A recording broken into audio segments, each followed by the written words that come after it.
So I'm pretty impressed with this product. Very shiny, looks great, it's smooth to the touch. Shined up really nice. I don't know if you can see that transition there.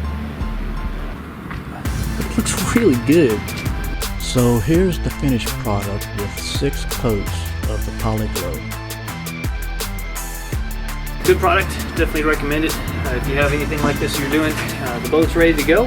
It's just insane, man. Look at that. Look at that size. So we had finished with the Poli Glow coating. Everything looks sharp inside out.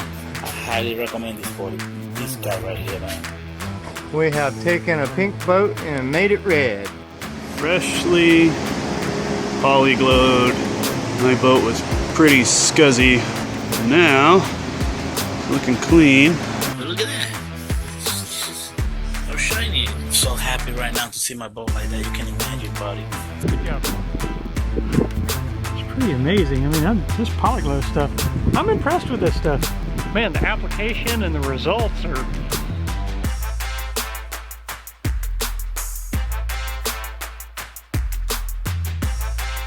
Buy that product, man. All the stains and everything from the hole is gonna come out. Look at that, shiny, man.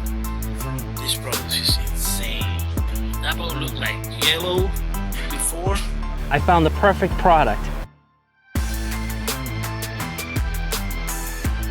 I believe it went well. Everything looks real nice. Some really rough oxidation. We see the whiter area where he didn't scrub as much, and then the darker area right above it was about just as bad. So that's not scrubbed at all. Goes on much like varnish. You try to avoid getting bubbles and foam in it, and you finesse it. Takes several coatings. I swear it does. Dries quickly. And the more coats, the more shine, it seems. I think everybody's stoked. We're gonna do the whole boat now. This was by far the hardest area, and if this came out good, and we're not even at 6 coats yet. And the 6 coats puts a pretty good shine on it. That's what I've done everything in the camper with so far, 6 coats.